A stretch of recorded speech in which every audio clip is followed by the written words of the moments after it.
What is the difference between management and light leadership? I talk about light leadership and what the difference is and why you got to do all this pre-work. So when we talk in my realm, in spiral coaching and consulting, when you're working with me, the distinction is insecurity versus confidence. We see management as a top-down, as a constriction, as an enforcing rules, as rigid, as a stressful thing to manage your people and manage your staff. That doesn't sound like much fun when we think of those words, right? It's a lot of doing things for someone else. It's a lot of supposed to. It's a lot of tips and tricks and trying to confine and trying to squash the chaos and trying to make it fit in a box, trying to make it look like it's supposed to. We don't do supposed to. Since when is medicine? Yeah, there's a supposed to, but we're a bunch of ADD adrenaline junkie caretakers. Like, what part of management is leadership in healthcare and the practice that you dream of? What part of that is super rigid? Like, yes, we have a vision, and yes, there's a way you want it to flow and to function. And yes, there's a precision and a sophistication to it. Absolutely. But it's not this rigid rules that somebody else says. So when I talk about leadership, it's empowering and unifying a team toward your vision, toward your goals, towards this dream practice you have. It's profitable, but it's also pleasurable. It gets to be fun and fulfilling. Light leadership is awareness, having awareness for your people, your vision, your patients, your colleagues, without judgment. Right? Simply, that's interesting. That's interesting. I'm just going to keep that in there. It's an awareness. It's not carrying it heavy. It's not you have to micromanage every little thing. It's, I'm going to pay attention. It's leading by example. Not you have to do that. It's, hey, this is what we're doing. Hey, let's go this way. Hey, what about this? It's encouraging your people. Yeah, I saw you do that. That's awesome. That's exactly how I want that to look. Keep doing it like that. That's exactly the vision. That's exactly the goal. Yes, this was the afternoon we wanted to have.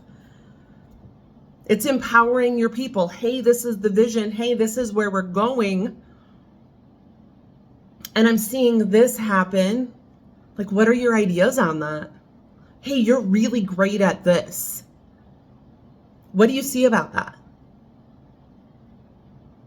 It's not this rigid top-down, I'm not good enough, so I have to be professional. I have to be the boss. I have to. No, it's unifying this team of the incredible people you've brought around you. Right? And then it's redirecting. Hey, this is the vision. This is what I'm seeing. Oh, you're right. That doesn't fit. Let's redirect that. Now, some people are going to work with that style and some people aren't. And that's not a thing that you can teach necessarily top down. Right? So for these large corporate structures that are trying to make everybody be the same, you're not a robot. You're not. You're not trying to be. This brilliant new era that you're leading is about bringing the individual human, the individual person, the individual people, the providers, the patients, the staff, back into healthcare. This is seeing the individual, actually having a conversation with the individual. This is you getting to authentically be you and develop the practice of your dreams. This isn't a corporatized system. Yes, there are systems and structures that support you, but this isn't you trying to be the robot and trying to be exactly like everybody else. This isn't you putting on your white coat and forgetting who you are. This is you having a clearer vision of the dream that you have. This is you feeling confident in leading your team to that goal. You know it's going to happen. You know. It's not going to be A to B to C to D. It's going to be A to Z to W to Q and back around. But you know that you're going to get there.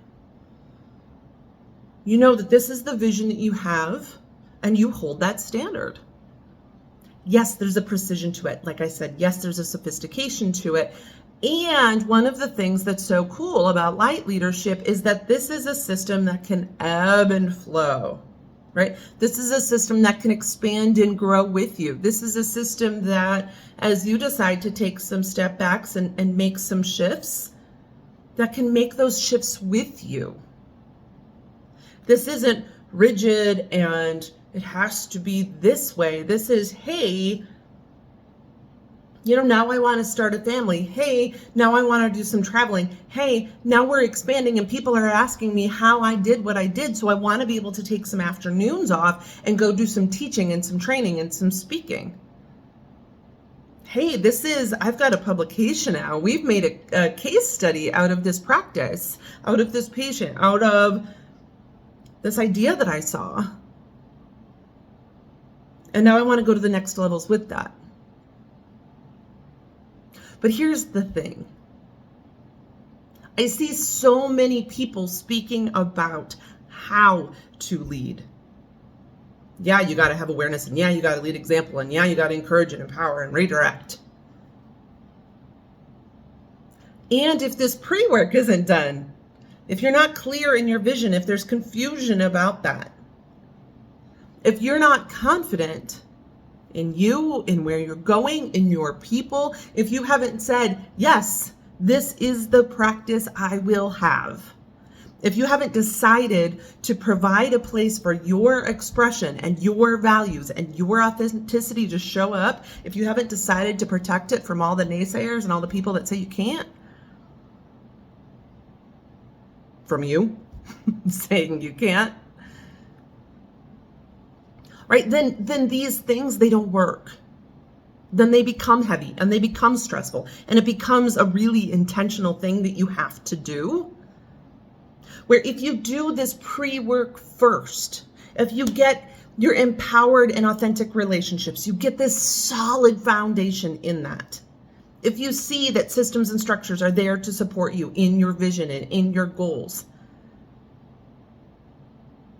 and when you truly embrace you showing up in your fullness, you embrace your expression, your fullness of your expression, you embrace your people's, your patients' full expression.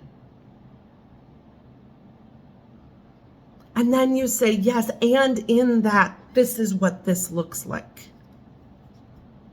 Then it goes from this really intentional, heavy, stressful, rigid, has to be this way, to this natural leadership. And I was doing it, and with the imposter syndrome I had at the time, I also helped you get rid of that, would call myself a coordinator. I would never call myself a leader per se, because I didn't think that I was like good enough to do that or that I had the influence to do that. But I was a killer coordinator, right? It's essentially the same thing. It's making this vision come alive. It's seeing the strengths in your people and unifying that and then using that momentum to get to your goals and create your vision even more quickly. So this pre-work is what happens first. Building that solid foundation, being cherished, loved, and respected for all of who you are, and showing up that way. Then this leadership, this expansive, this light leadership, it just happens. And it doesn't need to be this stressful, rigid, heavy, top-down thing.